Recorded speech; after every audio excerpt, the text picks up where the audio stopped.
Mamaya na ang Game 2 ng Best of 3 Finals ng Shakey's V-League. May tatanghalin na kayang kampyon o masusundan pa ng isang laro ang muling paghaharap ng kupunan ng Army at Cagayan Valley? May ulat on the spot si Mav Gonzalez mula sa San Juan. Mav? June, mamaya nga maghaharap ang Army at Cagayan sa Game 2 ng Shakey's V-League Open Conference Finals dito sa San Juan Arena. Maaga pa lang, June, no, napakarami ng fans ang nandito sa San Juan Arena.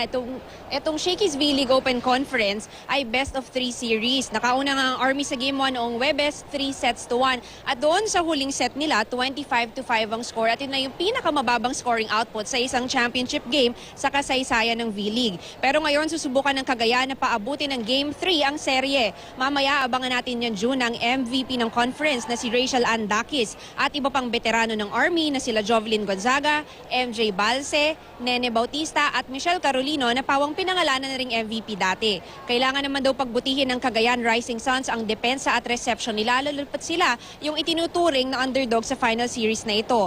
Kung manalo ang Cagayan ngayong hapon, magaganap ang Game 3 sa September 7. Samantala naman, June, ngayong araw itong malapit na magsimula ang battle for third place sa pagitan naman ng Air Force at PLDT. Nakauna naman na ang Air Force sa Game 1 ng Best of 3 series nila. June, mamaya mapapanood ang live broadcast ng ating Shakey's V-League Finals sa GMA News TV pagkatapos ng Balitang Hali. June? Abangan natin yan. Maraming salamat, Mav Gonzalez.